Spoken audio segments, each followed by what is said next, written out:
Olá, Floripa, olá, Brasil, olá, mundo. Eu estou aqui, André Patunas, e este é o programa Vida Inteligente, trazendo hoje um tema polêmico, como todos os demais, né? Porque a gente diferencia os temas, né? Geralmente a gente apresenta coisas que os outros não apresentam. A gente vai buscar a essência, a mudança de consciência. O nosso foco é diferente, né?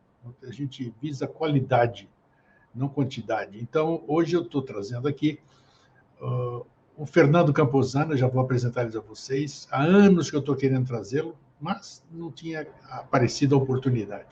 Trabalhou fora em algum tempo, no exterior, e a oportunidade se fez, e é hoje que nós vamos conversar. Deixa eu trazê-lo aqui.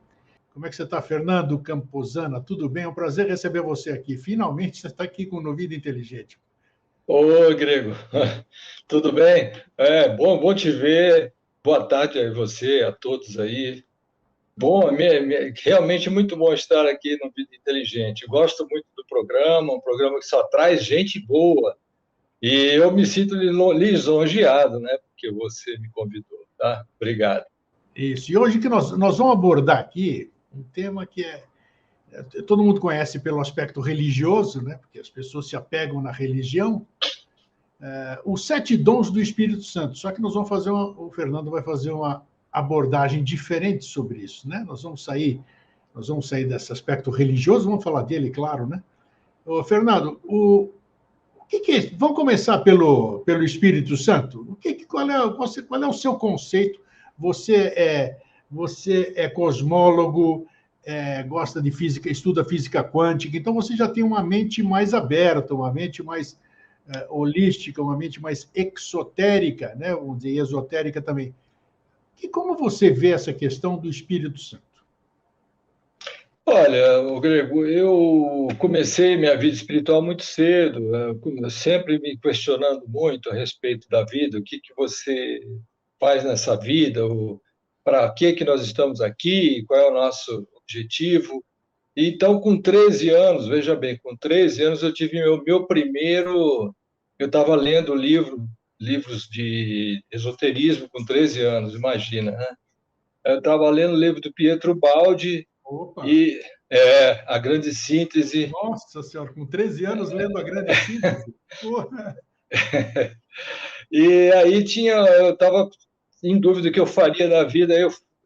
Tinha um cursilho também da Igreja Católica, que você fazia um retiro, né? Um retiro de 2, 3 dias aí com os jovens.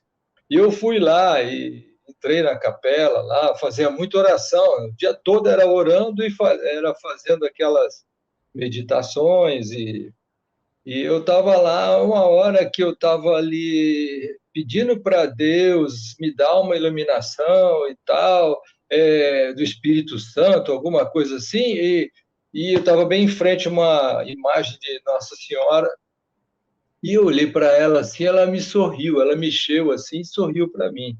E eu fiquei assim tão apavorado, rapaz, que eu levantei assustado assim, né?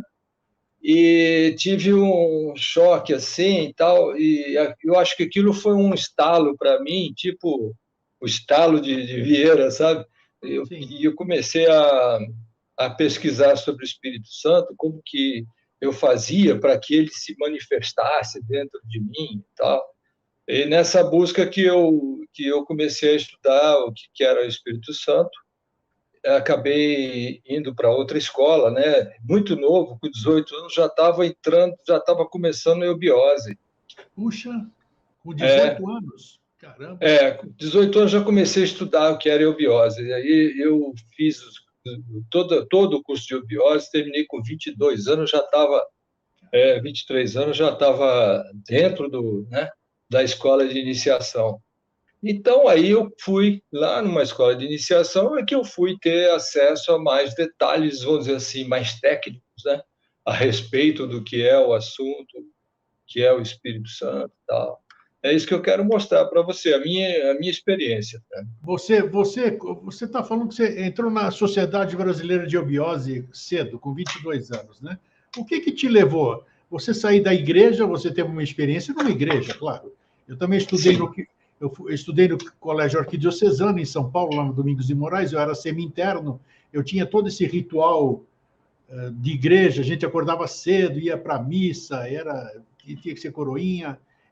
Então, a gente estava envolvido com isso, né? Tive minhas experiências místicas também. Eu não sei se é a egrégora formada que faz com que a experiência aconteça individualmente para cada um. Você teve a sua, você acabou de dizer, né? Eu tive as minhas também. Agora, o que faz você? Vamos começar por aí. O que faz você, um jovem de 17 já anos, como é que você chegou na Sociedade Brasileira de Eubiose? É uma escola diferenciada. Tinha tantas coisas naquele tempo, nós devemos ser da mesma faixa etária, tantas coisas para você optar. O que levou você para SBE? Não, é que eu comecei a fazer algumas. Eu começava a olhar a minha mão assim e tentar, e eu comecei a ver minha aura, meu próprio aura, né? Começava a ver a aura, e aí eu via cores, eu comecei a ler livros esotéricos, Lobsang Rampa, é, Blavatsky, Terceira Visão, todos aqueles livros enfim, aqueles livros mais comuns aí, eu li todos na minha adolescência, né? Puxa. Então eu comecei a ver aura, e aí eu comecei a tentar fazer viagem astral, eu comecei a fazer, daqui a pouco eu consegui, né? Fiz, fiz desdobramento, aí eu começava a me apavorar, via as coisas lá de cima, e aí voltava correndo para o corpo, depois eu fui acostumando, aí eu fui estudando a respeito disso, e eu, na igreja, eu não conseguia, nem um padre falava, tem que levar, esse menino tem que ir para um médico. Eu contava as experiências, não, ninguém acreditava, né? E eu comecei a ter um problema de sistema nervoso, sabe? Ficava muito nervoso, não só ansioso, eu tinha uma espécie de alguma coisa, uma depressão, uma angústia muito grande, sabe? E eu começava a ter problema de taquicardia e acordar de noite, no meio da madrugada. Então eu fui no médico, minha mãe me levou no médico homeopata, no médico comum também, tomava remédio para dormir e tal. Então, eu estava na situação quando eu cheguei na eubiose, que eu comecei a estudar, mas parece que foi um negócio que desanuviou assim na minha frente, sabe? Comecei a entender as coisas, e aí eu fui me acalmando, eu fui fazendo as respirações que eles mandavam, o pranayama, comecei a fazer as yogas que eles me passaram e tal. Naquela época, o Mário Paciente, que era o nome dele já diz, ele era paciente,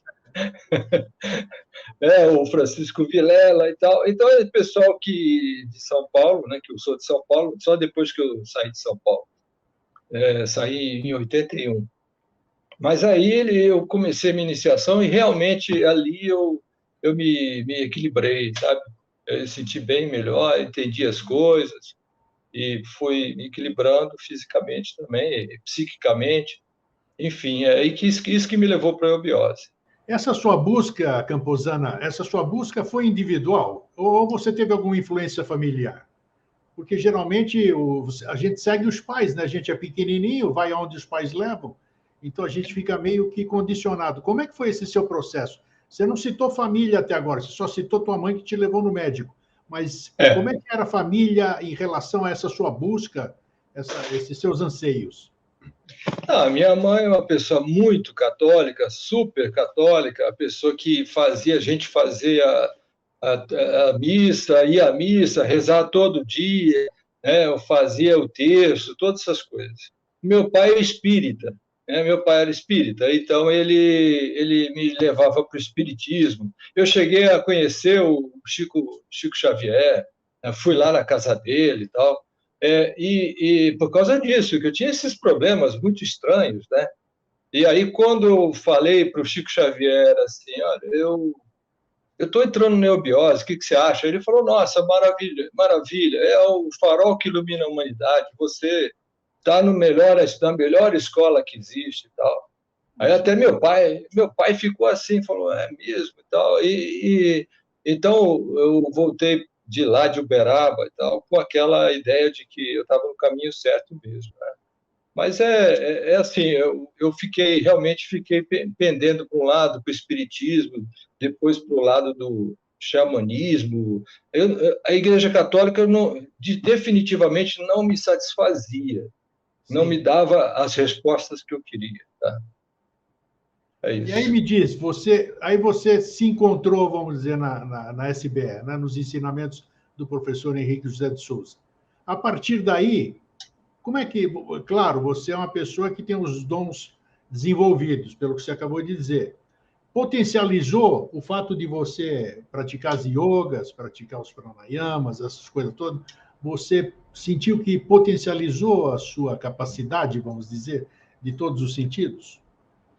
Olha, potencializou muito minha capacidade mental e equilíbrio emocional. E o fato de que eles não me incentivaram a continuar desenvolvendo meus. Eles falaram: olha, essas coisas aí que você está fazendo, desdobramento, ver aura e começar a fazer telepatia, que eu fazia com a minha mãe, telepatia. Sim. Eles falaram para mim: olha, essas coisas você não deve se preocupar com isso, tá? Isso daí é coisa secundária e no momento você deve se preocupar em desenvolver a sua parte mental e o seu emocional, e equilibrar os dois, entrar num caminho iniciático, e aí só depois, quando você já estiver lá na frente, você pode desenvolver isso de uma forma mais tranquila, né? E foi o que eu fiz. Que legal. Pelo visto, você teve sorte, vamos dizer. Deve ter pego um instrutor legal, um departamento legal, vamos dizer assim, e você teve uma orientação correta, né, digamos assim. Eu comecei a ter um amigo que já faleceu, Antônio Carlos Buim, né? O Antônio Carlos Buim, ele é um engenheiro e eu começava a engenharia, ele foi meu tutor, né? E no primeiro ano já de engenharia ele já era meu tutor e ele foi um cara que era assim fanático por eubiose, né? Ele falava de eubiose o tempo todo. E eu escolei nesse cara, ele me levou para a eubiose, e ele é sobrinho do Otávio Boim, que Sim. também que você deve ter conhecido também, né? E aí foi que eu entrei na eubiose através dele. Bacana. É muito bom a gente fazer esse preâmbulo aqui, porque é interessante, muita gente pode se identificar com o caminho que você fez, né? Pode ser que tenha gente que esteja numa busca, um jovem que esteja nos assistindo, e talvez através do seu depoimento consiga encontrar o seu caminho também. E o que fez? Aí você está até hoje, nós estamos em 2023 e você está firme aí na eubiose, sei lá, quase meio século, não chega a isso tudo, quase meio século de eubiose, né? E você é uma É, pessoa ativa, a gente vê, você fala de diversos assuntos, e você esteve no exterior, então estou falando que eu estou te caçando faz tempo para você falar aqui, né? E eu vi que você trabalhou na África, foi para o mundo, você é engenheiro, né? Então, e você nunca, você é bom trazer esse retorno, você sempre soube conciliar, né? A parte é, profissional com a tua parte iniciática. Como é que foi isso? O tempo que você se ausentou, vamos dizer, do Brasil, como é que você fez, apesar de que você já estava com as séries formadas, digamos assim, os graus formados, né? Você já era irmão maior, digamos assim. sim, sim, sim. Você sentia É, falta? Como é que você fazia as suas práticas, essas coisas? então, primeiro eu fui fazer mestrado e doutorado no exterior, né? Eu fiz nos Estados Unidos, na Universidade do Texas, em Austin, na engenharia de petróleo, né? Lá eu cheguei lá e fui procurar a escola de Sociedade Teosófica lá, Sim, mas era muito longe da onde eu morava. Aí eu fui procurar aquela maçonaria escocesa. tá. Existia, uma maçonaria escocesa existia lá. Cheguei a fazer algumas reuniões lá com eles, mas aí não dava tempo, eu tinha que me dedicar muito ao estudo. Então, o que eu fiz foi fazer as yogas, que eu já sabia, né? Então, eu entrava em contato com o pessoal daqui do Brasil, eles mandavam e-mail para mim com material para eu dar uma olhada. E naquela época não tinha online essas coisas, não. Era Não tudo. tinha. As Era apostilas. as apostilas, essas coisas, eu levei o material, né? Quando eu fui, eu levei todos os livros, tal, os principais. Eu levei e fazia minhas yogas lá. Inclusive, fui 2 vezes no centro lá de Obiose, que existia em El Morro, né, no Nossa, deserto de Nevada. Fiz ritual lá, inclusive. Tinha uma que pessoa que legal. era representante da Obiose lá em Flagstaff, também, a Libby. Eu também a conheci, entrava em contato com ela sempre. Quando eu voltei para o Brasil, eu voltei para a eubiose naturalmente, ir no Rio de Janeiro, como eu já estava, e continuei lá fazendo todo o trabalho que eu fazia. Eu era instrutor e continuei sendo, depois fui secretário de ensino e tudo mais. Depois, mais para frente, eu entrei na Shell e a Shell me enviou para Malásia. Malásia. Tá. Na Malásia, e lá em Kuala Lumpur, eu fiquei 4 anos, mais ou menos, em 2 períodos de 2 anos. Lá eu tive contato com o budismo, né? Ali tem um budismo forte, né? Eu Se fiz aproveitou bem as suas andanças, né? Isso é muito bom. Foi, aí. foi suprindo as suas buscas, né? Isso é bacana. Eu acho que é imprescindível, para mim, pelo menos, imprescindível um caminho espiritual. Não Por tenha mais que eu dúvida. esteja, mesmo que eu esteja trabalhando muito, que eu esteja fazendo muito estudo e tenha problema eu não deixo de fazer meu esporte, eu jogo tênis, e também não deixo de fazer meu estudo espiritual, minhas yogas. Eu, Muito bom, muito bom. Que sirva de exemplo para todo mundo, que dá para conciliar. Muita gente reclama, não posso fazer isso, não tenho tempo para aquilo, dá para conciliar. Um engenheiro, olha só, morou no exterior, por isso que é bom a gente falar um pouquinho da sua vida, né? Então tá aí, conseguiu conciliar. Agora, então, que conclusão que você chegou depois de fazer os graus, você está na SBE todo esse tempo, o que é o Espírito Santo para você? O que as pessoas devem entender com o Espírito Santo? Todo mundo reza, todo mundo fala, isso aqui, mas ninguém, no fundo, ninguém sabe o que está falando. Tá, Maria vai com as outras. Então, todo mundo fala, eu vou falar também, entendeu? Vou nessa egrégora. O que você acha? é. Então, a gente no início pensa que o Espírito Santo é coisa para santo, é só para alguns aí, vamos dizer assim, escolhidos, pessoas assim especiais, né? Sim, Então, na verdade, o Espírito Santo é uma energia que está dentro de todos, de todas as pessoas, está dentro da Terra também, né? Está no interior da Terra. Existe um sol espiritual na Terra tá. que tem como origem Shambhala, e lá de lá, esse Sanctum Sanctorum da Mãe Terra, da Mater Rhea, que é a Mãe Terra, né? Da onde a palavra matéria, Mater.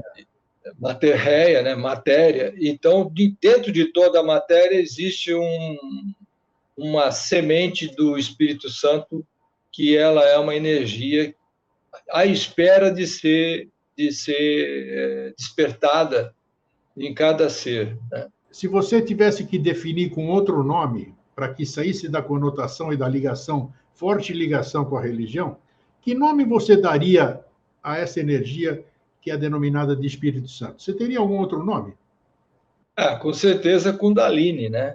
Que é Tá. Kundalini. Existem outros nomes também, mas o Kundalini é o que mais se adapta. Aliás, Kundalini para a energia ainda em potencial, mas, né, ainda está dormindo, e Kundalini para a energia já desperta de Kundalini. Puxa, Se usa esse nome. tem essa diferença? Nunca tinha ouvido falar disso. Kundalini, Tem, Kundalini. é. Kundalini, quando a pessoa ainda está, né, ainda não está desperta. E Tá. Kundalini, quando está desperta. Mas então, quando é sempre um fogo, né? Você vê, tem duas representações para Espírito Santo ou Kundalini, a pomba branca, aquela pomba que desce sobre Jesus quando ele é batizado, né? Ou então o fogo, né? Fogo Labaredas de serpentino, fogo, né? Chama o fogo serpentino, né? Aquela... ou fogo serpentino, no caso dos apóstolos, da Pentecostes, né? Que é as línguas de fogo que sobem, né? Na cabeça dos discípulos. Mas, de qualquer maneira, é a consciência, é o despertar da consciência que é Kundalini.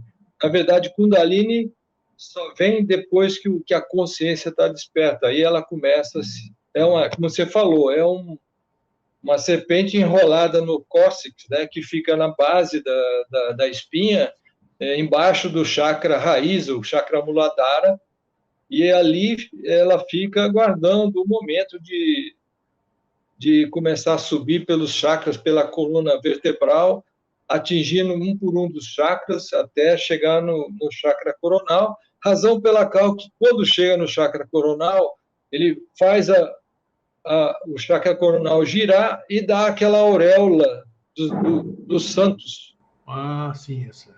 Tá, interessante, interessante. E tem É. gente que mexe com isso sem saber com o que está mexendo, né? E aí acontecem graves acidentes, digamos assim. Bom, Pode. dentro disso, por que são os dons do Espírito Santo, os dons da Kundalini? Como é assim? Tem dons? Como é que é isso? Na verdade, eu falei 7 dons, mas ele tem centenas de dons, Sim, né? mas é conhecido sete, assim vamos dizer, né? Tem uns Existe. títulos que foram dados, pode ser mais, aí você pode falar dos principais, inclusive, os mais relevantes, os mais importantes, né, para o nosso crescimento. Os 7 dons, segundo a Igreja Católica, é aquele dom do entendimento, que é você saber escolher corretamente as escolhas que você faz na vida, né? O Espírito Santo te dá a resposta do qual a escolha que você deve tomar. Esse é o entendimento. A segunda é a fortaleza, que é a força de vontade, de você conseguir fazer as coisas, se manter firme, fiel a Deus. Essa é a ideia da igreja, né? A fortaleza de você resistir às tentações, né? A terceira seria a sabedoria, que seria você capaz de ter a revelação e internamente você ter a sabedoria de entender essa revelação. A ciência, que é ver a realidade como ela é, longe da Matrix, ou seja, fora do mundo da ilusão. O conselho, a capacidade de você aconselhar as outras pessoas. A piedade ou a compaixão, que seria o amor pelo próximo, né? E o perdão. E o temor a Deus, que seria respeitar as leis divinas. Então, essas são os 7 dons que a igreja ela fala que são os dons do Espírito Santo, né? Tá. Mas, além desses sete dons, a igreja também fala que o Espírito Santo é como uma árvore que nasce dentro da pessoa e dá frutos. Esses frutos são a maneira com que você trata o mundo, com relação ao mundo. Então, você tem o fruto do amor, que é a caridade para com o outro, para com o próximo. A felicidade, que é a felicidade suprema.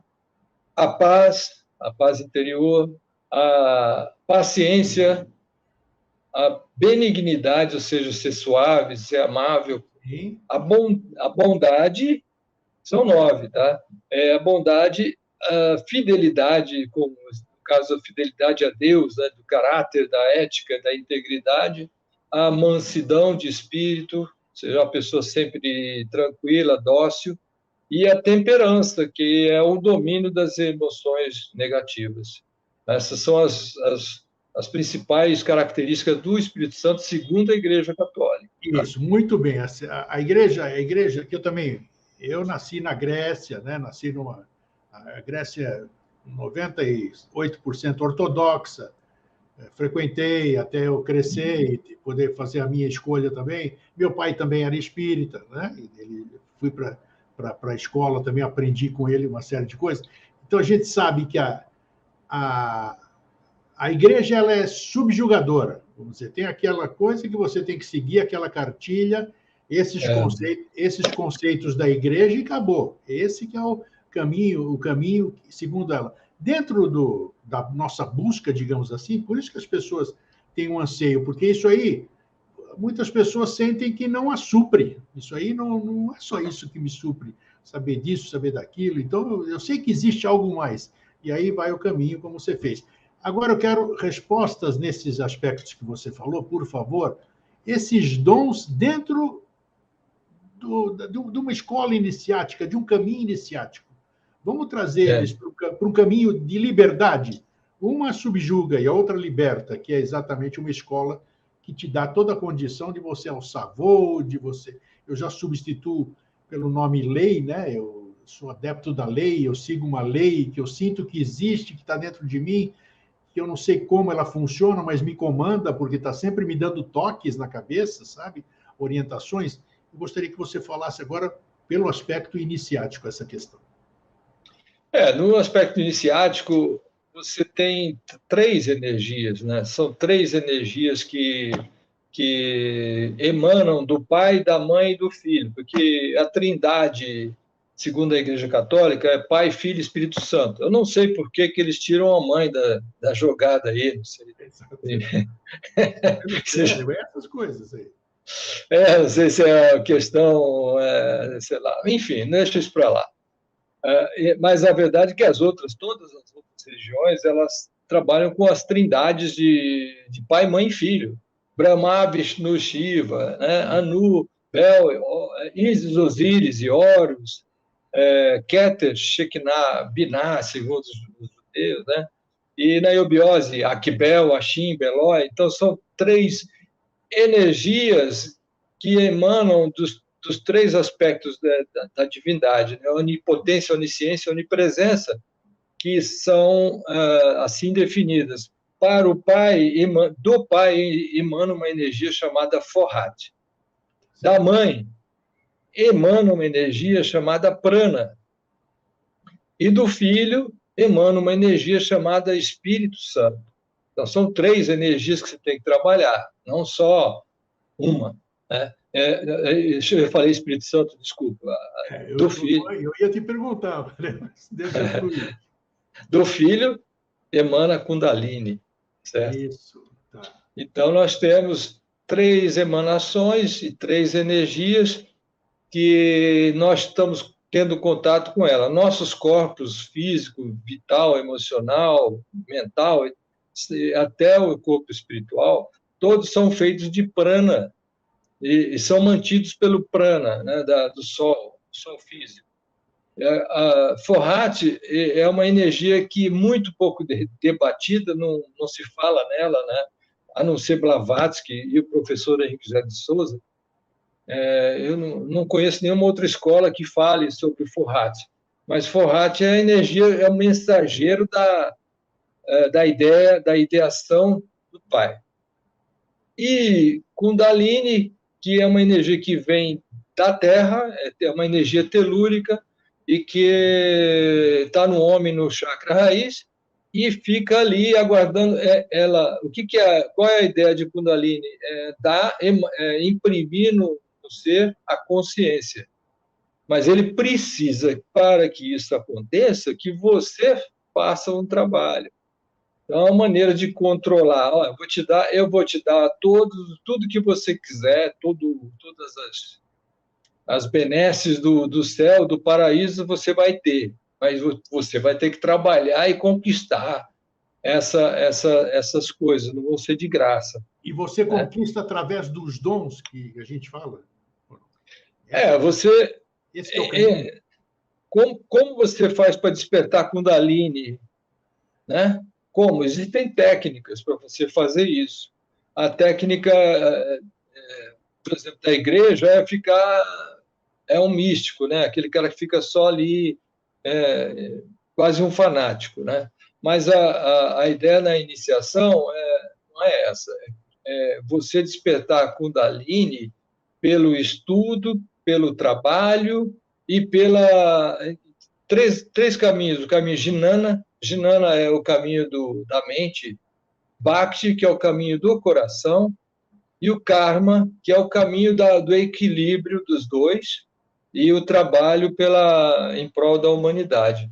Então é isso. Se você fizer uma técnica, para isso existe iniciação, né? Escola de iniciação é para isso, para você ter uma técnica de se iniciar naquela técnica de estudos, yogas, mantras, meditações, Sim. e que você vai desenvolvendo essa capacidade aos poucos, né? Agora, quem chega num colégio iniciático, você sabe, já trouxe de vidas passadas, de muitas vidas passadas, uma bagagem muito grande, né? A pessoa não chega numa escola iniciática zerada, certo? Você vê pessoas que não têm nenhuma religião, depois ela entra numa, entra noutra, aí começa a entender um pouco do que é espírito e do que é a religião em si, como o ato de religar, né? Religar em Deus a consciência humana. E aí você vai aos poucos até chegar numa escola iniciática. Então aí quando você chega lá, você talvez até numa encarnação você consiga no final da sua vida, despertar a Kundalini. Ou talvez fique para a próxima, não tem problema. Esse despertar, o Camposana, fala-se muito, já se escreveu um monte de livro, tem Kundalini que as pessoas pensam que tem a ver com a parte sexual, né? E pode ficar louco. Se fala, tem muita fantasia, muita, não se sabe ainda o que é esse despertar da Kundalini. O que é a manifestação, vamos falar assim, do Espírito Santo? Por que as pessoas têm que despertar? Se eu deixar latente, se eu não sei mexer, é melhor eu deixar latente, né? É melhor ficar quietinho a questão lá. E por que se deve despertar a Kundalini? Olha, essa é uma questão que mais cedo ou mais tarde você vai ter que fazer. Tá? Não tem jeito. A Kundalini não tá lá de graça no ser humano. Ela está lá para ser despertada. Se você não despertou agora, vai voltar numa outra encarnação. Tem Se não despertar ligação na com próxima. Kundalini, mudança de consciência, nível de consciência, tem ligação? Com certeza. Kundalini e consciência é praticamente a mesma coisa. Perfeito, tá. Aí você vai despertando aos poucos, a sua consciência que vai despertando Kundalini, né? A sua consciência. É ao contrário, não é a Kundalini que desperta a consciência, é a consciência sua que vai despertando Kundalini. Tá? Okay. Então, o que acontece? Você começa a sentir algumas coisas. Kundalini ela tem alguns sintomas, tá? Para a pessoa que vai despertar. Ela começa. Primeiro, o que aconteceu comigo é exato o que se sabe que são os fenômenos que acontecem quando a pessoa começa a despertar a Kundalini. Você começa a sentir, primeiro, uma angústia, uma depressão, quer se retirar do mundo, você quer ficar enclausurado, começa a ter uma angústia de busca por alguma coisa que você não sabe bem o que é, alterações de humor, você começa a ter problema de insônia, quando você vai dormir, 3 horas da manhã você acorda e não tem sono, entendeu? Assim, você tem uma série de coisas, você questiona tudo, questiona a vida, questiona as razões por que você está vivo. Você fala, eu não entendo isso aí, eu vou ficar trabalhando, para que é a minha vida? É para quê? Para eu comer, dormir e trabalhar para comer e para dormir. Então, essas coisas geram uma depressão, uma crise, são crises que até às vezes tem síndrome do pânico, né? A pessoa tem síndrome do pânico. Nem sabe que mas ela está tendo uma angústia, porque o Kundalini começa a se mexer ali dentro dele, né? Não chegou a despertar, mas ela está querendo sair, ela está sufocada lá dentro, então ela começa a pedir para que a sua consciência faça alguma coisa. E aí você tem que se mexer. Quando isso acontece, a pessoa tem que se mexer, entendeu? Mas aí é que está, você tocou num ponto crucial aí. Todos esses sintomas que você falou vão encaminhar certamente as pessoas ou para um psicólogo, ou para um psiquiatra, ou para alguma coisa similar. Ele não é, ele não é ele não é alguém de iniciação, não é alguém que pode conduzir pelo lado do entendimento, outro tipo de entendimento.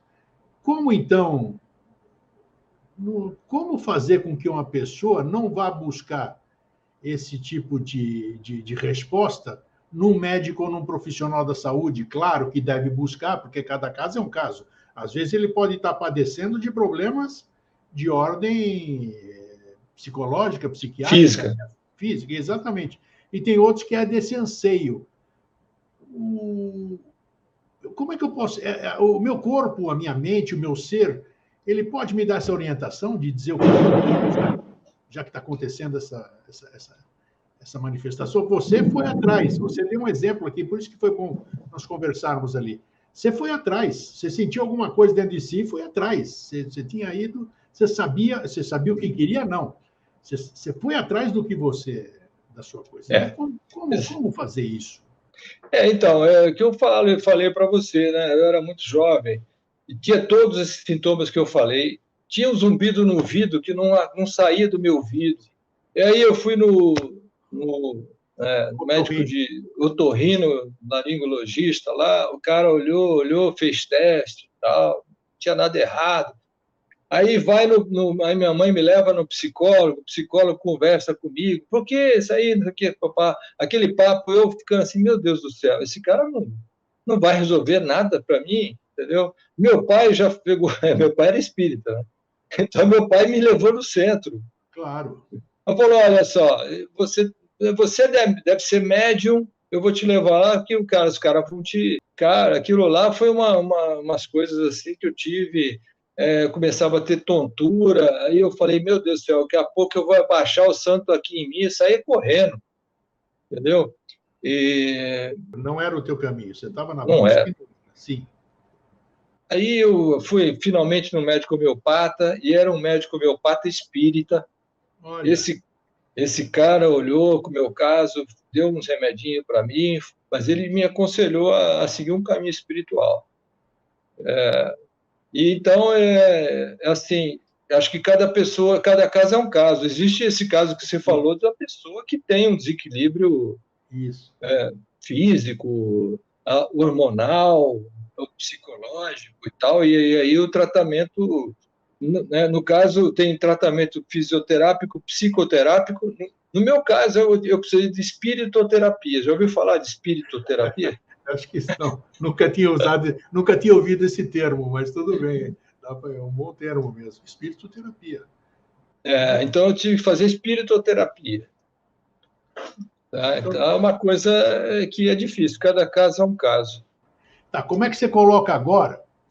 Fala dos dons agora, desses dons que a gente desenvolve, que a gente tem que buscar para desenvolver essa consciência e, consequentemente, fazer acontecer a elevação do Kundalini, manifestação do Kundalini. Como é que é isso?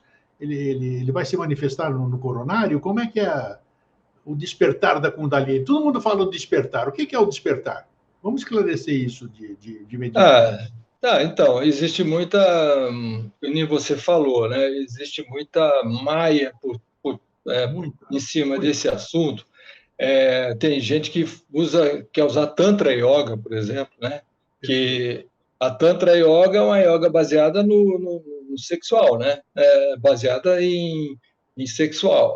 Você usar, junto com a sua outra parte lá, com essa parceira ou seu parceiro, você usar o sexo como maneira de despertar a Kundalini, tá? E existe isso, e são técnicas que podem até funcionar, né?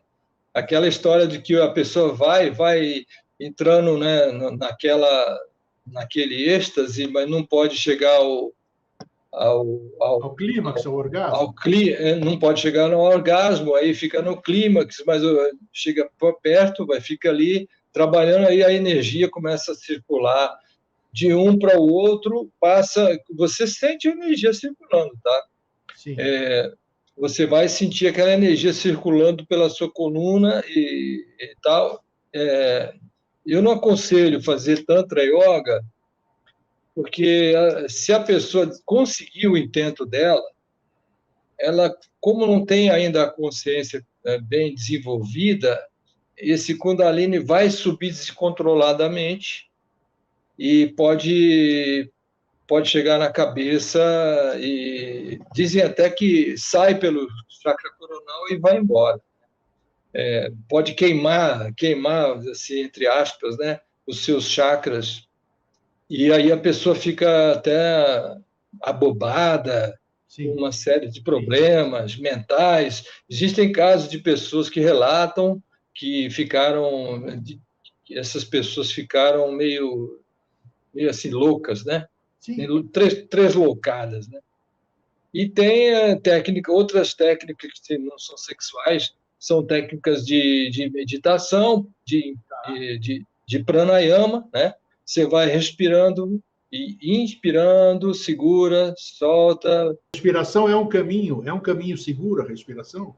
A respiração é um caminho seguro que você vai fazer e vai sentindo a energia devagarzinho subir, né? Ela começa a subir, você sente ela chegar num chakra, depois no outro, chega no peito, né? Aí as pessoas sentem aquele amor universal, porque Kundalini, quando chega no local, ela resplandece, né?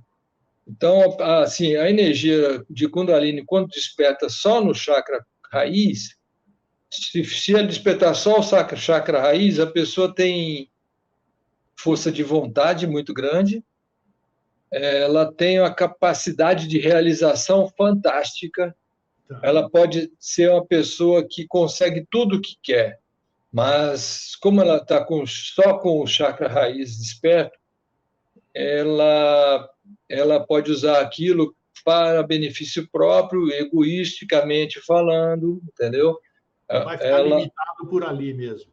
Vai ficar limitado na parte material, isso. Então, a pessoa tem muita força de vontade, ela consegue tudo o que quer, porque aquela força de vontade está no chakra raiz. E o Kundalini despertou aquilo. Mas aí você tem que passar por todos os 7 caminhos, 7 degraus para chegar até a iniciação total, né? Que aí você passa por primeiro desenvolver uma pureza uma pureza imaculada, livre de ego, assim. Seria a pureza de espírito, como Jesus falava, né? Precisa nascer de novo. Nascer de novo não é nascer do ventre da mãe, né? Mas seria nascer para o espírito. Nascer para o espírito significa você voltar a ser criança.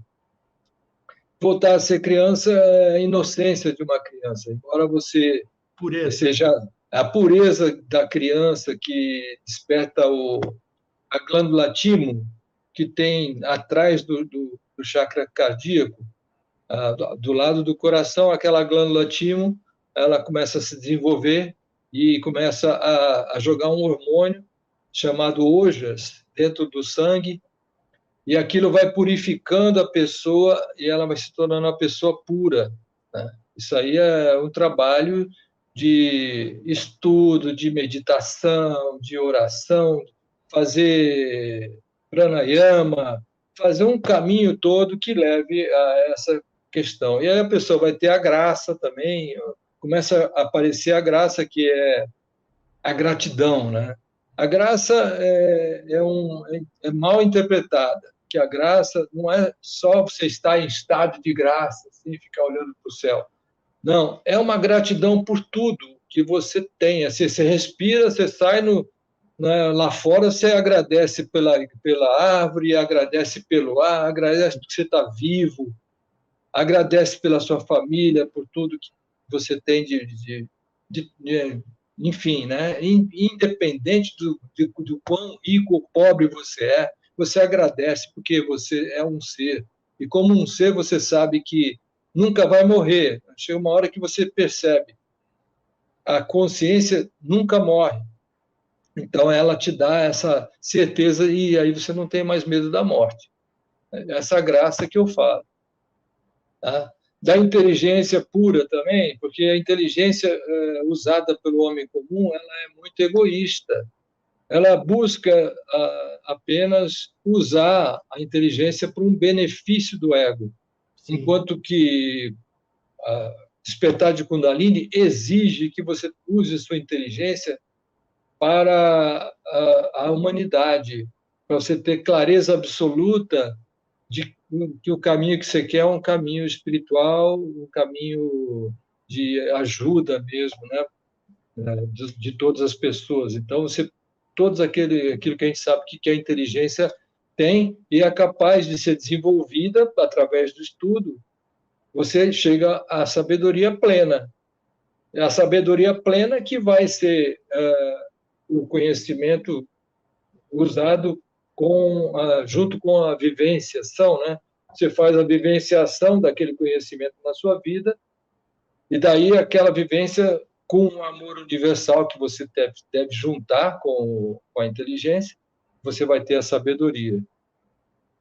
Então, você vai ter a perfeição, você vai ser um ser que se aproxima da perfeição do que seja o que o ser humano precisa ser. Um ser ético, um moral, um ser confiável, confiante de si mesmo, cheio de gratidão, cheio de felicidade, né, de pureza, e expressa as belezas do arquétipo universal que é o ser humano, um arquétipo divino. Né? Aí, nesse ponto, atingiu esse ponto, aos poucos aí Kundalini vai se expressando. E aí ela se expressa naturalmente. Você está deitado e começa a sentir a energia de Kundalini passando para lá e para cá. Né? Então, é assim, basta você estar vivo para sentir a energia de Kundalini, já que você já atingiu essa capacidade, né?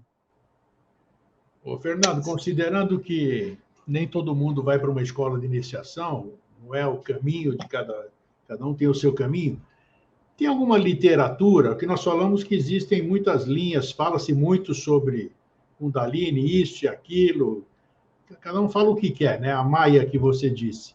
Existe alguma obra escrita por alguém que você poderia dar como referência para se ter um início bom de caminho, vamos dizer, nessa parte da Kundalini? Aquelas pessoas que não podem... Claro, o ideal seria entrar numa escola de iniciação e ir devagarinho, desenvolvendo todos esses dons que você acabou de dizer. Mas tem alguma literatura que você conheça que você possa recomendar para o nosso telespectador? Olha, se você entrar na internet e colocar assim, despertar de Kundalini, você vai ver um monte de coisa, Com certo? certeza. Não Coisa boa e coisa ruim. eis a questão. Essa é a questão. Você tem que saber garimpar lá, né, na internet coisas que são mais confiáveis, né? O que eu posso dizer é que o livro Os Mistérios do Sexo, do professor Henrique de Souza. Sim. Existe um livro também, Despertar da Consciência, também, que eu não lembro qual que é o autor, mas também é muito bom. O livro é o Despertar da Consciência, o nome. Despertar da Consciência. Tem o livro do Eckhart Tolle, que é Poder do Agora. Poder do Agora, bem conhecido, sim, tá. O Poder do Agora. O que mais? O livro do Leadbeater também, que fala Os Chakras. Muito bom, isso. O livro da Doutrina Secreta de Blavatsky também é muito bom, né? E outras referências assim me fogem a memória. Mas pelo menos já é um caminho, né?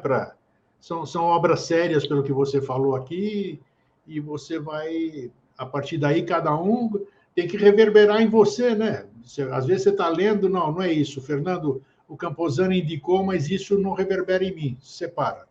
Aí vai para uma outra obra, de repente, opa, está aí a Doutrina Secreta, sentir ressonância aqui, sentir reverberação. Aí eu me empenho e vou lá. Então, é assim que a gente vai. O que você recomenda hoje, então, Camposana, nos dias que nós estamos vivendo, né? Parece que uns dizem que é fim de ciclo, outros isso e aquilo. Nós estamos, se é fim de ciclo ou não é, se está acontecendo alguma coisa, a gente sabe que está, porque o mundo está de cabeça para baixo em todos os lugares, né? As pessoas estão, tudo isso aí que você falou, as pessoas estão assim, e nem todo mundo está despertando a Kundalini. Então, existe outro tipo de problema afligindo as pessoas, né? Então, como me equilibrar, ou como desenvolver, ou como colocar os meus dons em ação no mundo que nós estamos vivendo? Eu devo, vale a pena tentar ou não? Com certeza, né? Com certeza vale a pena, inclusive porque você está num final de ciclo aí, né? E esse final de ciclo, você sabe, é a separação do joio do trigo. O que você pensa que vai acontecer? Um monte de gente não vai encarnar mais nessa terra no próximo ciclo, porque não tem mais condições de encarnar. Eu espero que nenhum dos nossos telespectadores esteja nesse caso, né? Mas a verdade é que grande parte quando se fala que 2/3 da população vão morrer, não é morrer fisicamente, não. É morrer espiritualmente. Sim, que é muito pior. Vão ser reprovados, né? Que é muito pior do que morrer. Morrer fisicamente não é nada, não tem problema. Agora, morrer espiritualmente é que é o problema, né? E 2/3 da população, infelizmente, vai ficar para outro planeta, né? No próximo ciclo, já talvez não encarne mais aqui nessa Terra. Desses daí não tem jeito, né? E você não pode se juntar a um deles, né? Você não pode. Você tem que se salvar. Tem que procurar uma barca de salvação aí. Ela é individual, assim, individual no caminho, né? Não adianta você ser egoísta, porque com egoísmo você vai entrar na turma dos 2/3 aí que vão embora. Você tem que ser altruísta, né? Você tem que estar com todo mundo. É essa que é a barca. Nós temos que pegar a boa barca, a Agartha, né? A boa barca. Exato. A barca ou a Agartha. Exato. Você tem que sair fora desses ambientes que você sabe que são ambientes de baixa vibração. É isso. Às vezes a pessoa adora, né? Adora entrar sei lá, num bar ali e tal, aquela coisa. É muito bom, mas infelizmente está fora das especificações do novo ciclo, tá? É isso aí. Então você esquece a TV, não liga essa TV para ver nenhum noticiário, porque todos os noticiários são negativos. Evita ver coisas sangrentas, né? Procurar elevar o seu grau de vibração. E elevar o grau de vibração significa só buscar o bom, o bem e o belo, igual a Biose fala, isso, né? Exatamente. O que é o bom, o que é o bem e o que é o belo? É isso que eu tenho que buscar. Então, eu vou ficar fora dos ambientes. Tem uma discussão ali, tem pessoa que é doida para entrar numa discussão, né? Uma discussão de trânsito. Nossa, não tenho dúvida, claro. Arrumar uma briga com ele mesmo, né? Ou então uma fofoca contra alguém e tal, aquela coisa. E isso é de baixíssima vibração. Então, vamos evitar o medo, evitar a fofoca, evitar a ira, a raiva, o desentendimento. É simples, né? Não é simples, não. Aí é que está. Por isso que dizem que a porta é estreita, né? Essas coisas. Não é fácil, realmente, abrir mão disso aqui. A gente sabe, no fundo, a gente sabe o que a gente tem que fazer. Mas a gente vai postergando, tá? Não, por enquanto vai assim, não está me incomodando, só que aí chega na hora do vamos ver, já é tarde demais e não tem solução, né? Que nem uma doença, que você tem um pequeno sintoma, você fala, isso aqui não é nada, não vou, e quando a coisa agrava, você chega no médico, já não tem mais salvação, digamos assim, né? Então, exatamente. Aliás, você tocou num ponto interessante, que é a alimentação, né? Porque as pessoas não querem saber, continuam comendo, está engordando, está tendo problema de saúde e tal, continua com os mesmos hábitos. E até que, aliás, nós sabemos que está errado, é que nem aquela música do Beto Guedes, né? A lição sabemos de cor, só nos resta aprender. É isso aí. Falou Então, tudo, exatamente isso. então você sabe que você não deve comer aquilo, mas você vai e come. Você não deve fazer aquilo, mas você vai e faz. Então, você combater aquilo que a gente chama de tendências negativas, que são as famosas nidanas, né? E procurar suas escandas, que são suas tendências positivas, e trabalhar no coração essas questões do ser humano, buscar olhar a sua sombra, ver ela de frente a frente, que é difícil, ninguém quer ver aquele lado sombrio seu, você não quer mostrar, Não, nem para os outros, nem para você mesmo. exatamente, claro. A gente foge da gente aí. Eu só aproveitando aqui, já falei algumas vezes, e vou te dizer, eu fui Rosa Cruz, né? Na década de 80, e eu larguei de ser Rosa Cruz, né? Porque tinha aquelas monografias, você sabe que você tem que fazer práticas, né? E uma dessas práticas, isso eu posso dizer, porque eu não estou ferindo nada da coisa, é uma prática que outras sociedades têm, de você colocar uma vela no escuro, acesa, e você na frente de um espelho. Então aí você começa a ver coisas sobre você que eu vou te contar. Então, quando eu comecei a ver, eu apaguei a vela, caí fora, eu falei, não quero mais. Então, é o que você acabou de dizer. A gente sabe, a gente sabe. Às vezes a gente não quer ver o que está aqui na gente, né? Então, não adianta eu ficar numa escola, fazer iniciação, fazer isso e aquilo, qualquer caminho, e não me portar do jeito que tem que ser, uma conduta não condizente com aquilo que eu estou frequentando, digamos assim. Né? O pessoal passa aquele verniz assim, né? Aquele verniz por fora e tal. Você olha assim e fala, cara, é bonitinho e tal, cara arrumadinho, né? Mas ele, por dentro, ele tem um monte de coisas que ele precisa trabalhar. Não é? Não tô, a gente, aliás, usa crítica aqui, mas a crítica construtiva, tá? Não Sim. é, é que todo ser humano, eu, você, qualquer ser humano tem a sua sombra. Se não Nossa, tivesse se não tivesse a sombra, você não estava encarnado, né? Você não estava é, encarnado.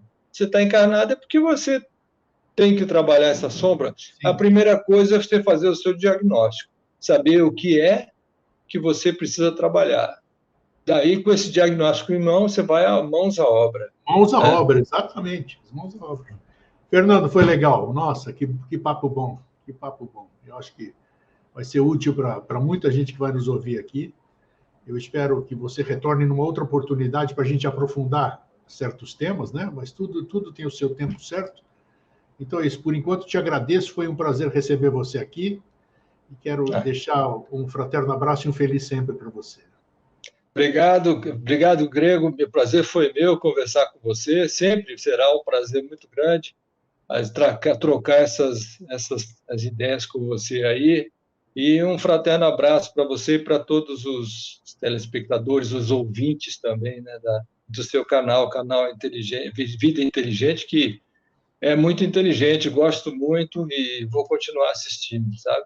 Muito Legal. bom. Continue esse trabalho. Que seja a primeira de muitas vezes você conosco aqui. Forte abraço.